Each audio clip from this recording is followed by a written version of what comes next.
What's up, everyone? It's Chase reporting with the game plan for your academics. Today we're going to talk about something that a lot of people do, taking notes. I'm going to give you guys a couple of ideas to think about, but first, let's go on a little walk. Let's go through a story. So you're in class, you're trying to focus, you're getting the material thrown at you, you're trying to listen, but at the same time, you're trying to take notes. You're taking notes fast. You can barely keep up.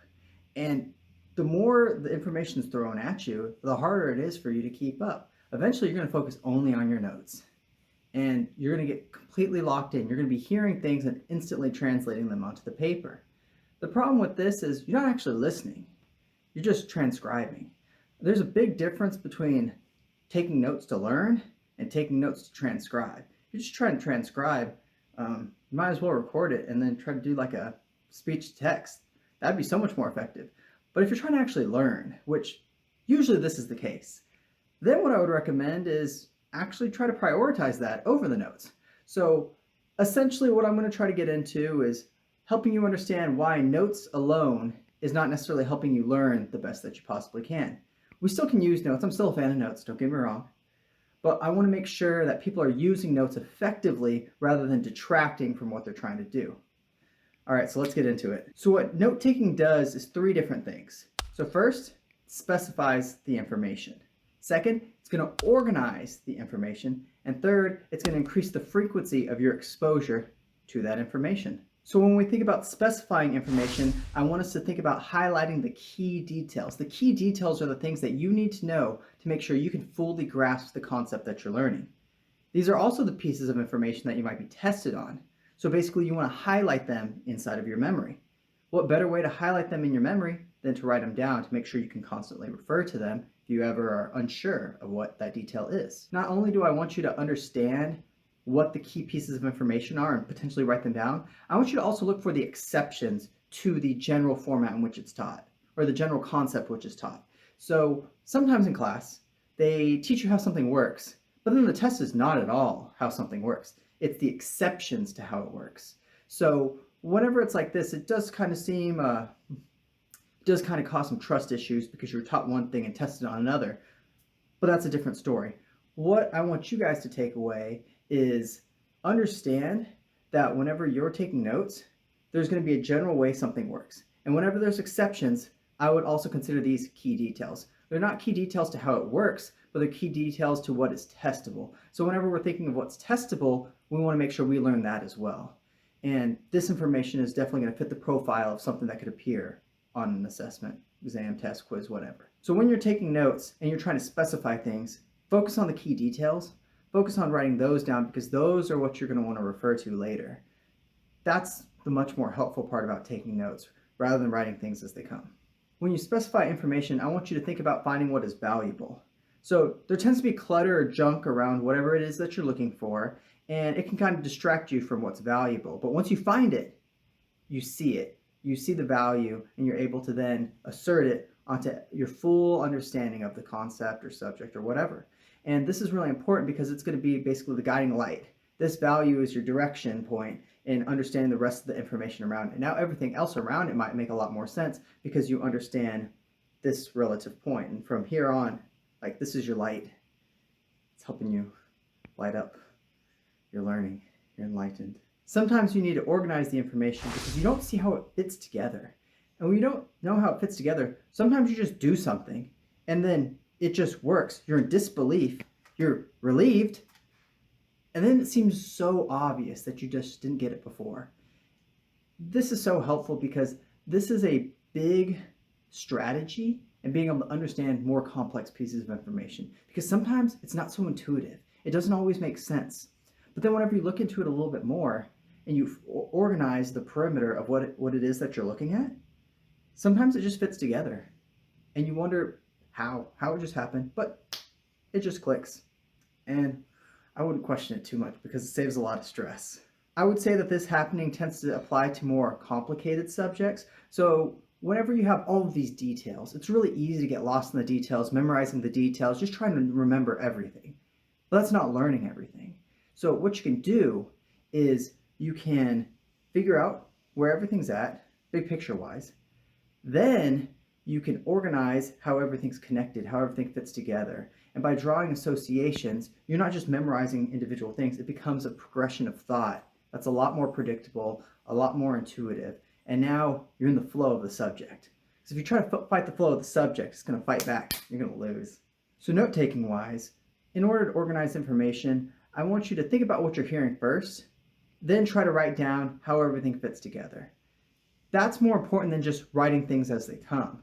If you can figure out mentally first how things fit together, it's going to be a lot easier on you when you're writing it down. It's less to write, and what you write actually means something. Because if you write down just a ton of gibberish to you, just a ton of details, you're going to be studying just a ton of details, and you're going to be more lost than before.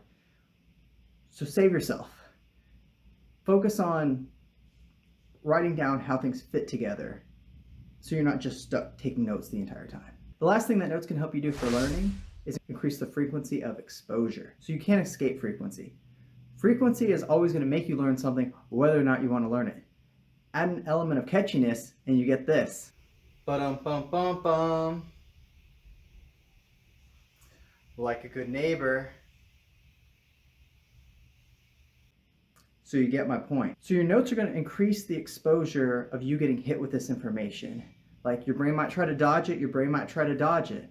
But eventually it's going to hit, it's going to stick, you're going to know it. And generally this is really helpful for school. Because one day it just makes sense and you just have it forever. Or you at least have it long enough for the test. I like to think of frequency of exposure as something that becomes more streamlined as you do it a number of times. So think of it as any task that you do, you tend to get better as you do it more. So every single time you receive the same piece of information, you learn something over again, it gets easier. First time you learn something is always the hardest. Second time, a little bit easier. The third time, maybe you know most of it. The fourth time, now it just sounds like you're hearing things you already know. You might not even tune it out because you already know that stuff.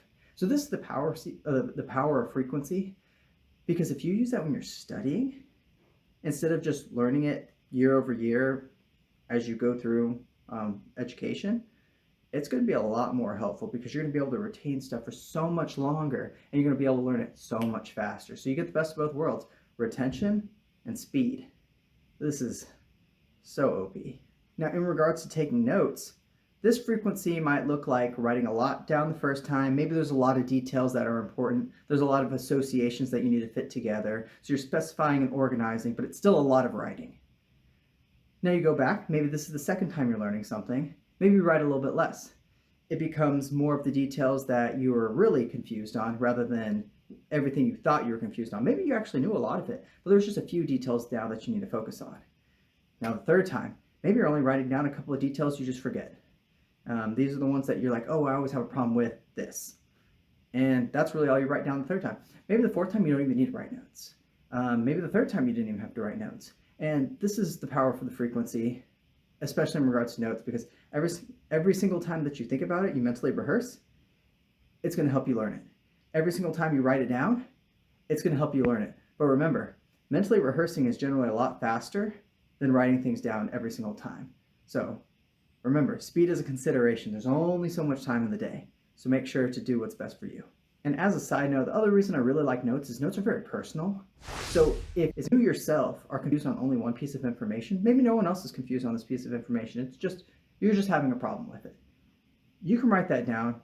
You can read it more. You can try to get more familiar with it. And you've essentially adapted the notes to helping you learn based off of your needs. This is the most helpful thing that you can do for yourself because it's going to make sure that you don't lose things along the way. A lot of people think they know a lot until they get to the things that they don't know, and they didn't realize that they didn't know it. So at least with notes, you can write down the things that you potentially were not as comfortable with. You can go back, patch the gaps, now you're better off. So have the humility, be willing to be okay with not knowing a couple things, but as long as you go back, you're a rock star, you win. So when you're in class and you're taking notes, just remember that there's only so many notes that you need to take before it's starting to eat into your ability to learn the material.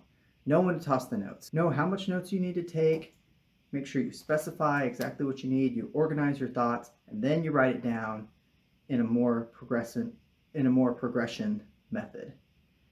This is going to make sure you learn as fast as possible. You're not going to waste time just taking notes to take notes because that's what people say is good. it's going to make sure that you have the easiest time possible, because that's what we're trying to do here, make it easy. So I hope you know now when it's understandable to take notes and when you should stop taking notes. I hope that this saves you a bunch of time so you're not just burning through these spirals, just doing what you think is right and not getting anything out of it. So let's allocate our resources, do what actually gets us the results that we want, and then let's just have an easy time so we can make time for other things in our life. So appreciate y'all watching the video. We're going to keep going through this series so that we can keep unlocking all the little details and strategies and how to approach school. We're going to develop that skill so school ain't nothing but a thing. All right, see you guys in the next video.